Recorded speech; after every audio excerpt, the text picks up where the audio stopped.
স্বাগত। আজ আমি তোমাদের ক্লাস 7-এর গণিত বইয়ের কোষে দেখি 20-এর 1-এর দাগে দেখো নিচে ছবিগুলির মধ্যে কোনগুলি চতুর্ভুজ আলাদা করি। এটাকে বলে বৃত্ত, আর এগুলো 5টাকে বলা হয় চতুর্ভুজ। এবার 2-এর দাগের 1-এটা দেখে নাও।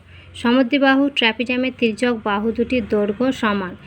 2-এরটা দেখো, ট্র্যাপিজামের 2 জোড়া বিপরীত বাহু সমান্তরাল হলে তা সামান্তরিক হবে। তারপর 3-এরটা, সামান্তরিকের বিপরীত বাহুগুলি পরস্পর সমান্তরাল। 4-এরটা, সামান্তরিকের একটি কোণের পরিমাপ 90 ডিগ্রি হলে তা আয়তক্ষেত্র। 5-এরটা, চতুর্ভুজের 2টি কর্ণ। 6-এরটা, রম্বসের কর্ণ দুটি পরস্পরকে সমকোণ সমদ্বিখণ্ডিত করে। 6-এরটা, আয়তক্ষেত্রের বিপরীত বাহুগুলির দৈর্ঘ্য পরস্পর সমান।